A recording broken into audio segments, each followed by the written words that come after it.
Pastor Rissy, o amado líder chinês, 1836-1896.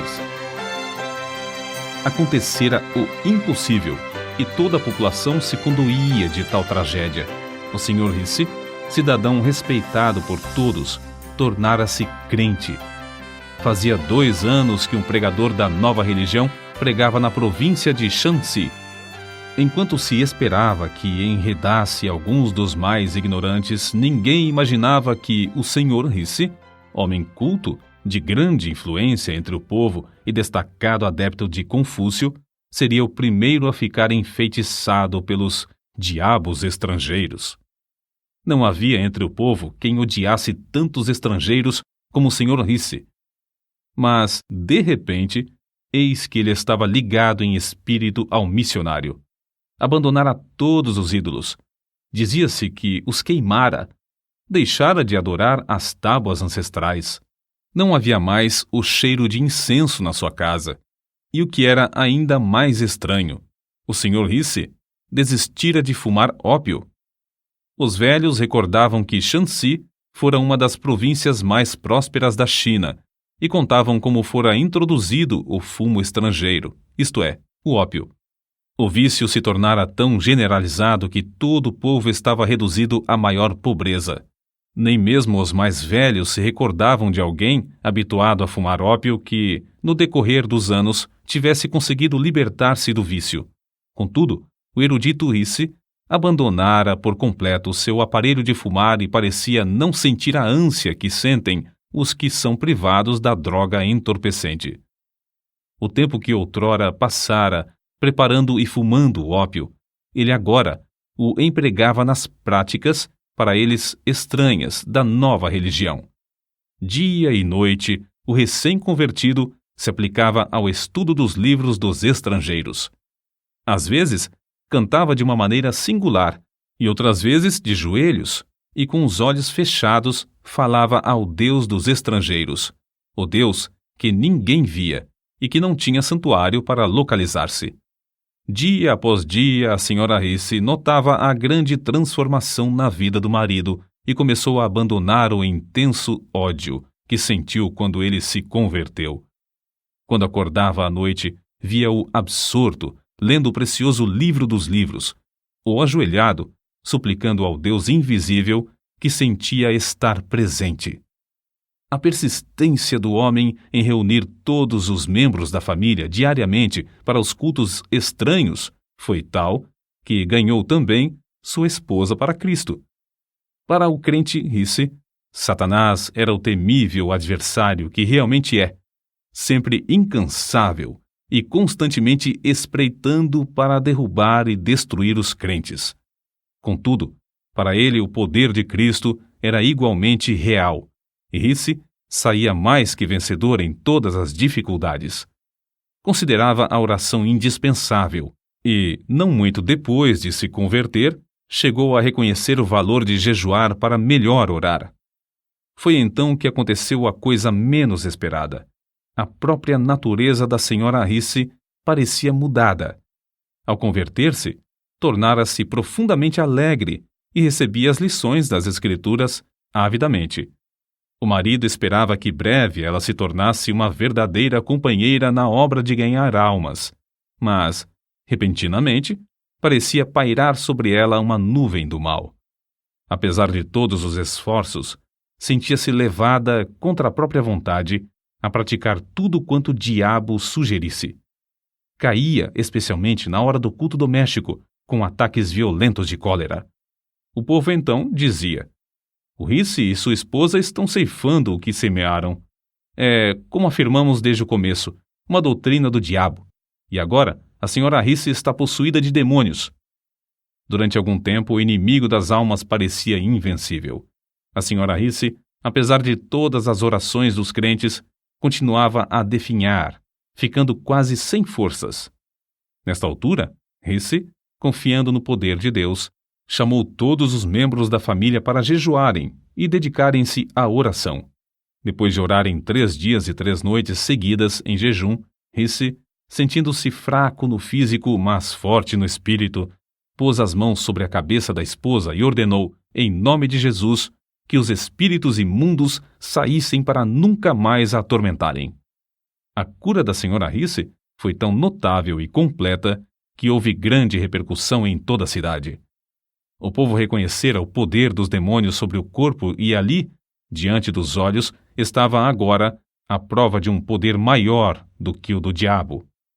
Mas foi o Sr. Risse, mais que qualquer outra pessoa, que se aproveitou dessa sensacional maravilha. Esforçou-se desde então de uma maneira nova a proclamar o Evangelho e dedicou-se, com crescente fé em Cristo, a orar sob todas as circunstâncias. Assim, de uma maneira simples e natural, Risse confiava que o Senhor faria o que prometera em Marcos, capítulo 16, versículos 17 e 18. Estes sinais acompanharão aos que crerem. Em meu nome expulsarão demônios, falarão novas línguas, pegarão em serpentes, e se beberem alguma coisa mortífera, não lhes fará dano algum, e porão as mãos sobre os enfermos, e estes serão curados.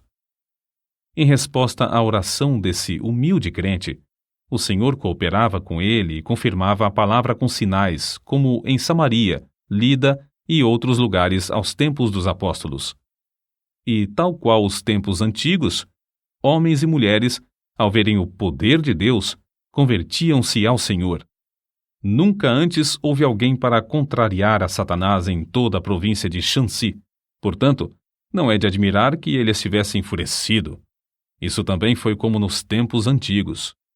A perseguição, entretanto, se tornou mais e mais severa até que, por fim, o povo planejou, ao tempo de uma grande festa pagã, passar cordas por cima dos caibros nos templos idólatras e pendurar todos os crentes pelas mãos até que se retratassem e negassem a fé na religião dos estrangeiros. Ora, Risse era tão prático como espiritual e levou o caso ao conhecimento das autoridades. Era novato na fé e não conhecia bem trechos das Escrituras como estes: não resistais ao mal, e minha é a vingança, eu recompensarei, diz o Senhor. Fez tão grande alvoroço perante o mandarim que este, para se ver livre do homem, mandou soldados para defenderem os crentes. A perseguição, por isso, fracassou. O povo, assombrado da religião dos estrangeiros, submeteu-se. E grandes multidões afluíram aos cultos. Contudo, Risse, com o passar do tempo, sentia-se descontente. Os crentes não se desenvolviam como ele esperava. As pequenas igrejas, apesar de todos os seus esforços para alimentá-las, não cresciam, e, com qualquer perturbação, grande número de crentes se desviava da fé. Entre os seus próprios escritos, há um relato que mostra como, nesse tempo, Risse viu seu erro e se deu à oração. Por causa das investidas de Satanás, dormimos, eu e minha esposa, durante o espaço de 3 anos, com a roupa que vestíamos de dia, a fim de melhor poder vigiar e orar. Às vezes, num lugar solitário, passávamos toda a noite orando, e o Espírito Santo descia sobre nós. Sempre cuidávamos de pensar, falar e nos comportar de modo a agradar ao Senhor, mas então reconhecíamos, como nunca, a nossa fraqueza, que de fato não éramos coisa alguma, e nos esforçávamos para saber a vontade de Deus. Não há talvez maior prova de verdadeira conversão do que a influência sobre o próximo. Depois de Risse procurar estar mais perto do Senhor, foi eleito chefe pelo povo do vilarejo onde morava, cargo que recusou de início, porque não podia participar dos ritos no templo pagão.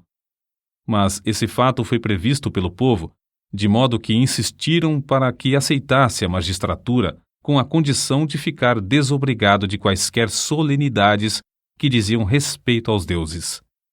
É somente ele nos mandar e nós faremos, dizia a multidão. Porém, quando Risse recusou, a não ser que o povo cessasse todas as cerimônias pagãs e fechasse o seu templo, todos voltaram para casa. Grande foi, pois, a surpresa quando, alguns dias depois, o povo voltou e concordou em fechar o templo. O erudito Risse era o único entre eles liberto do ópio e capacitado para chefiar o povo. O fervoroso crente, então, assumiu o cargo, como um serviço a ser feito perante o Senhor. Houve boa safra, bom êxito na parte financeira, e prevaleceram a paz e o contentamento.